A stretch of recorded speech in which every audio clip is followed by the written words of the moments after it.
Hello दोस्तों, welcome to my uncle. तो आज हम बात करेंगे एप्लीकेशन डेवलपमेंट कॉस्ट के बारे में।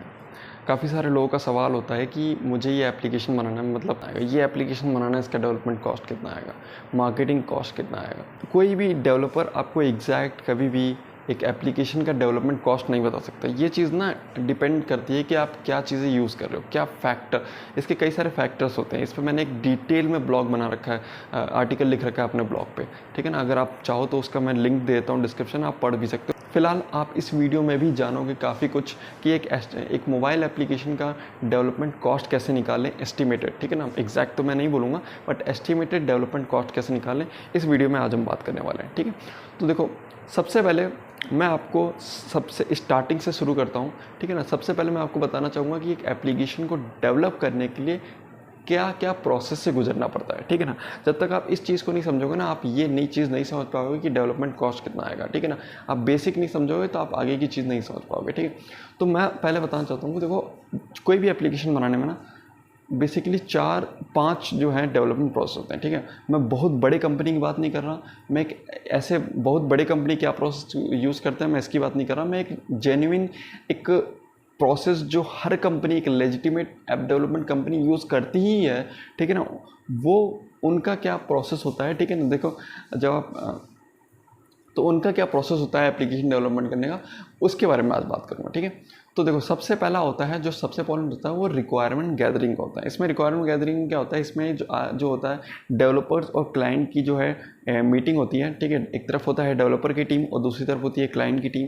ये लोग आपस में डिस्कस करते हैं और जो है रिक्वायरमेंट निकलवाते हैं क्लाइंट से, ठीक है ना। डेवलपर जो है क्लाइंट से रिक्वायरमेंट निकलवाते हैं कि आपका क्या रिक्वायरमेंट है, आपको कैसा एप्लीकेशन चाहिए, क्या चीज़ें कैसी होंगी, आपका बिजनेस मॉडल क्या है। बहुत ही खुल के, बहुत ही अच्छे से बात होता है इसमें, ठीक है ना। ये around 1 hour 40 minute to 1 hour का एक मीटिंग होता है, जिसमें जो है ये डेवलपमेंट जो है रिक्वायरमेंट गैदरिंग की रिगार्डिंग मीटिंग होती है, ठीक है।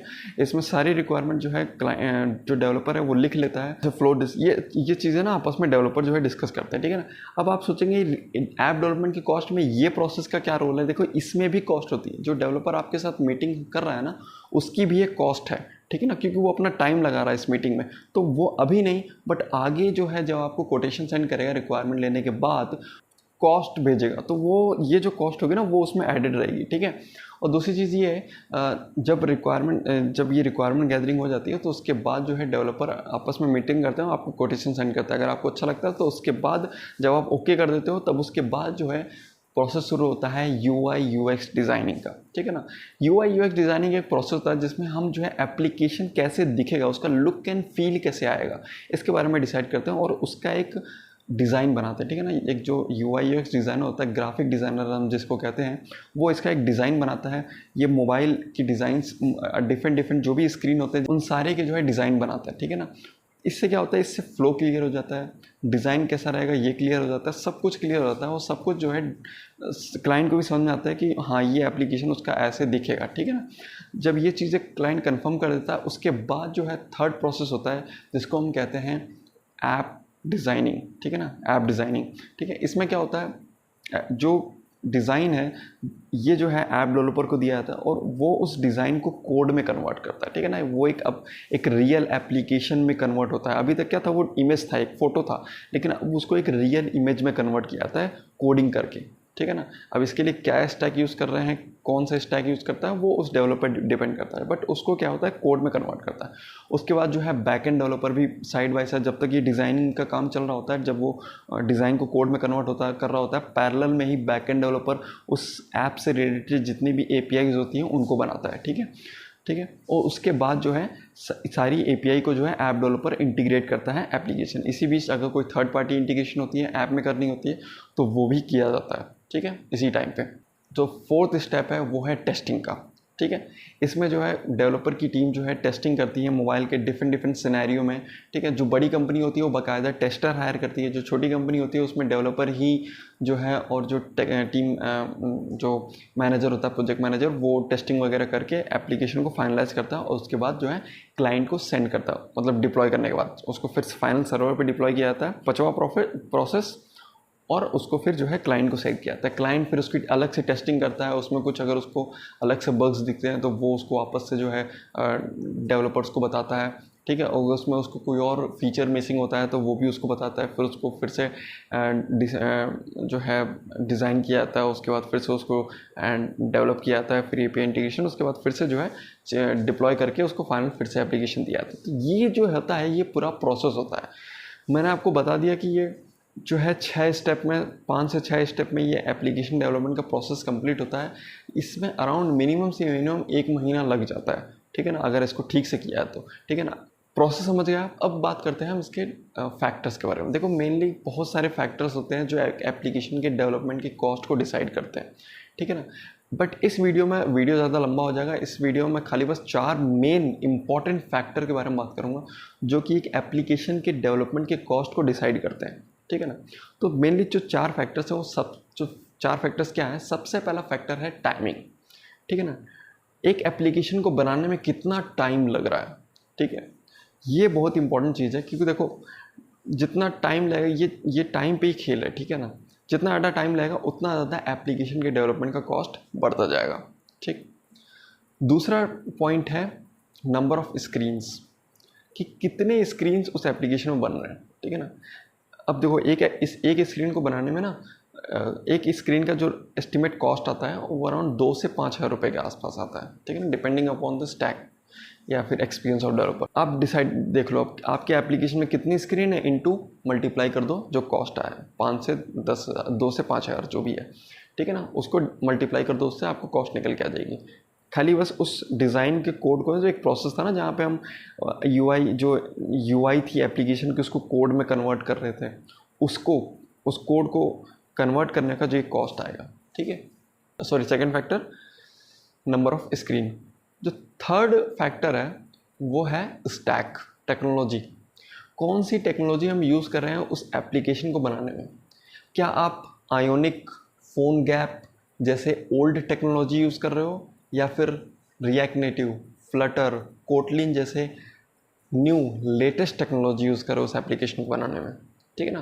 तो ये इंपॉर्टेंट है क्योंकि जो जितना लेटेस्ट टेक्नोलॉजी होगा उतना ज़्यादा कॉस्ट आएगी। जितना आप पुराना टेक्नोलॉजी यूज़ करेंगे, ठीक है ना, तो वैसे भी उन डेवलपर को काम तो मिल नहीं रहा है, तो वो क्या है आपके एप्लीकेशन सस्ते में बना देंगे। और जो चौथा और आखिरी फैक्टर है, थर्ड पार्टी इंटीग्रेशन अपने एप्लीकेशन करा रहे हो। क्या आप गूगल मैप इंटीग्रेट करवा रहे हो, या फिर कोई और एआई टूल अपने एप्लीकेशन में अगर इंटीग्रेट करवा रहे हो, ठीक है ना, या फिर कोई भी कुछ और भी थर्ड पार्टी जो है एपीआई हो सकती है जो आप अपने एप्लीकेशन में अगर इंटीग्रेट कराते हो तो उसका कॉस्ट आता है, ठीक है ना। अब इसका कोई फिक्स्ड कॉस्ट नहीं होता, ये डिपेंड करता है कि आप कौन सी जो है सर्विस इंटीग्रेट करवा रहे हो। क्या आप स्ट्राइप का पेमेंट गेटवे लगवा रहे हो, पेपाल का पेमेंट गेटवे लगवा रहे हो, गूगल मैप का इंटीग्रेशन हो गया, एआई टूल्स, चैट जीटीपी का इंटीग्रेशन, ये सब क्या है, इनका अलग अलग प्राइजेज है, ठीक है ना। जितना ज़्यादा टाइम लगेगा, अगेन ये चीज़ थर्ड पार्टी इंटीग्रेशन ना टाइम पे डिपेंड करती है कि कितना टाइम लग रहा है, ठीक है ना। और एक डेवलपर की भी एक कॉस्ट होती है टाइमिंग की एक कॉस्ट होती है, ठीक है ना। आपने देखा होगा कि पर आवर का चार्ज लेते हो, ठीक है ना। तो इंडिया में जो एक पर आवर चार्ज चल रहा है वो $12 पर आवर है, ठीक है ना। आपको अगर ये समझ में नहीं आया तो मैं एक एस्टिमेट सैलरी बताता हूँ, एक मॉडरेट मैं बता रहा हूँ, मतलब जो एक बहुत बेकार भी नहीं है और बहुत अच्छा भी नहीं है, ठीक है ना। मैं बात के चल रहा हूँ 4 से 5 साल एक्सपीरियंस वाले डेवलपर की, ठीक है ना। 4 से 5 साल एक्सपीरियंस वाले डेवलपर की, या मैक्सिमम 6 साल, 5 से 6 साल एक्सपीरियंस वाले डेवलपर की जो सैलरी होती है वो 90,000 पर मंथ होती है, ठीक है ना। तो आप इस हिसाब से अंदाज़ा लगा लो कि आपके एप्लीकेशन को बनने में कितना टाइम लग रहा है। अगर 1 महीना लग रहा है तो 90,000 रुपये, 2 महीना लग रहा है तो 1,80,000 रुपये, ठीक है ना। अच्छा, एक चीज़ और होता है जो जिसमें काफ़ी लोग कन्फ्यूज़ होते हैं। जैसे मान लो आपको ओला उबर टाइप एप्लीकेशन बनाना है, ठीक है ना। आपने 3-4 डेवलपर से बात की, एक डेवलपर ने बताया कि मैं 10,000 में वो एप्लीकेशन बना दूंगा, और एक डेवलपर ने बताया नहीं भाई मैं 5 लाख में ये एप्लीकेशन बनाऊंगा या 10 लाख में ये एप्लीकेशन बनाऊंगा, ठीक है ना। तो आपको लगेगा कि भाई यार ये तो सही है यार, ये जो 10,000 वाला डेवलपर है ये तो मतलब मुझे बहुत सही प्राइस बता रहा है, ये तो बहुत ही अच्छा डेवलपर है, इसी से बनवाना चाहिए। और ये जो 5 लाख वाला डेवलपर है ये तो मुझे लूट रहा है, ये तो बहुत ही ख़राब डेवलपर है, ये तो खाली पैसे मांगता है। देखो दोस्तों, डिपेंड करता है कि वो जो 10,000 वाला डेवलपर है वो आपके लिए कौन सा एप्लीकेशन बना रहा है। 2 टाइप के एप्लीकेशन होते हैं मार्केट में, पहला होता है कस्टम एप्लीकेशन और दूसरा होता है टेम्पलेट बेस्ड एप्लीकेशन। इन दोनों पे मैं ऑलरेडी वीडियो भी बना चुका हूँ, अपने ब्लॉग पे आर्टिकल भी लिख चुका हूँ और मैं लिंक्डइन पे भी पोस्ट डाल चुका हूँ, ठीक है ना। चांसेस हैं जो आपका 10,000 वाला डेवलपर है वो ऑलरेडी ऐसे 100 क्लाइंट्स को उस टाइप का एप्लीकेशन बेच चुका हो। जो आपको 10,000 में दे रहा है वो आपके जैसे 100 लोगों को ऑलरेडी 10,000 में ओला उबर टाइप एप्लीकेशन बेच चुका है एज अ टेम्पलेट। खाली बस उसने नाम, लोगो, कलर कोड और API चेंज किया है और दैट्स इट, आपको दे दिया। और आप उसके 101वें क्लाइंट हो, ठीक है ना। आपको भी वो उसी तरीके से चिपकाएगा नहीं, मतलब अच्छा डेवलपर होगा, बट मैं एक बात कह रहा हूँ कि वो टेम्पलेट जो है उस तरीके से आपको, उसमें कोई यूनिकनेस नहीं है। ऑलरेडी वो 100 लोग ऑलरेडी मार्केट में चला रहे हैं, रन कर रहे हैं, ठीक है ना। 100 में से 50 लोग का हो सकता है बंद हो चुका हो, बट वो ऑलरेडी चला रहे हैं और रन कर रहे हैं, ठीक है। और आप भी उसी तरीके से चलाओगे, ठीक है ना। क्लाइंट को, जो आपके कस्टमर उनको कुछ नया दिखे। लेकिन जो कस्टम बना रहा है, जो आपके लिए, जो आपको कह रहा है 5,000 कॉस्ट है, 5 लाख रुपए कॉस्ट है, वो आपको एक चांसेस है कि वो आपको एक कस्टम एप्लीकेशन बना के देगा जिसका एक कस्टम डिज़ाइन होगा, ठीक है ना।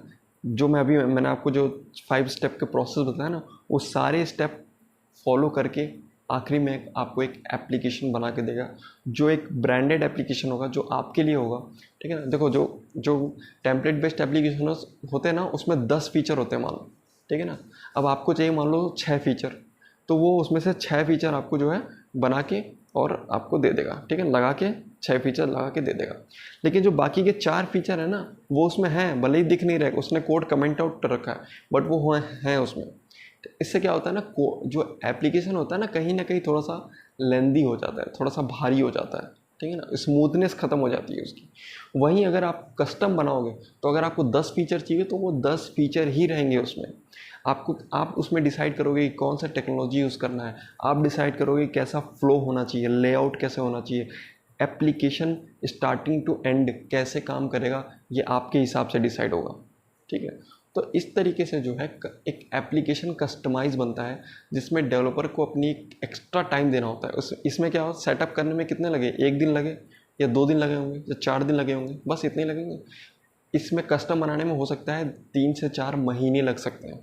तो वो भाई अपने सैलरी के हिसाब से आपको जो है चार्ज करेगा। तो ऑलरेडी मैंने आपको बता रहा कि एक लेजिटिमेट, एक मॉडरेट एप्लीकेशन डेवलपमेंट का कॉस्ट कितना होता है, 90, सैलरी कितनी होती है, 90,000 पर मंथ।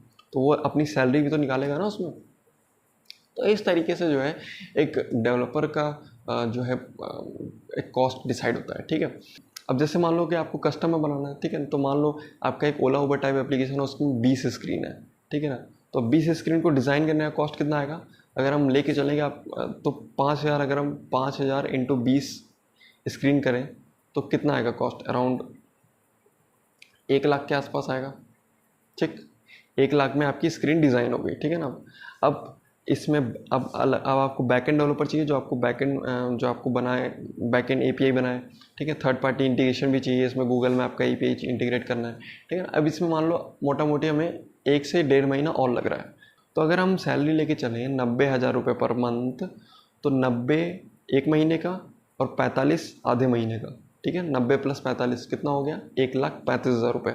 1,35,000 प्लस ये 1 लाख, यानी कि 2,35,000 रुपये। तो अराउंड 2.5 से 3 लाख रुपए, थोड़ा सा ज़्यादा ही लेके चलना, क्योंकि देखो एप्लीकेशन का मैंने ऑलरेडी बताया कि क्या बग आ जाए, क्या टाइम लग जाए, कुछ नहीं कह सकते, ठीक है ना। क्योंकि कोड है ना, कोड में कितना टाइम लग सकता है डेवलप करने में कौन जाने, ठीक है। तो आपको एक, अगर हम रफ एस्टिमेट कॉस्ट लेके चलें तो एक ओला उबर टाइप एप्लीकेशन बनाने में फ्रॉम अ मॉडरेट डेवलपर मतलब जिसको 5 से 6 साल का एक्सपीरियंस है, जो कि एक अच्छा एक्सपीरियंस है, ठीक है ना, ठीक है। तो उसका कॉस्ट आएगा अराउंड 2.5 से 3 लाख रुपए, ठीक है ना। इसमें बैकएंड भी मैंने जोड़ लिया है, ठीक है ना। मैं आपको एक एग्जांपल दे रहा हूँ, ठीक है ना, मैं एक एग्जांपल दे रहा हूँ। इसमें आप जो है प्राइसिंग आप सोच सकते हो, ताकि आपको एक प्राइसिंग का आइडिया हो सके। देखो एग्जैक्ट प्राइस तो आपको कोई नहीं पता, ठीक है ना। ये एक एप्लीकेशन आप बनवा रहे हो, ठीक है ना। अब इसमें क्या टाइम लगे, कितना टाइम लगे, क्या चीज़ कैसी हो। उम्मीद है दोस्तों अगर आपको ये वीडियो पसंद आया, ये वीडियो इन्फॉर्मेटिव लगा तो इसको लाइक करिए, कमेंट करिए। अगर आपका कोई डाउट है, कुछ समझ नहीं है तो उसके बारे में कमेंट करिए। मैं आपको ज़रूर आपके कमेंट्स का कोई भी क्वेश्चन हो आपका मैं आंसर ज़रूर करूँगा। इस चैनल को सब्सक्राइब करिए ऐसे इन्फॉर्मेटिव वीडियोज़ के लिए और हमें हेल्प करने के लिए, ग्रो करने के लिए। मिलते हैं नेक्स्ट वीडियो में। Till then thank you.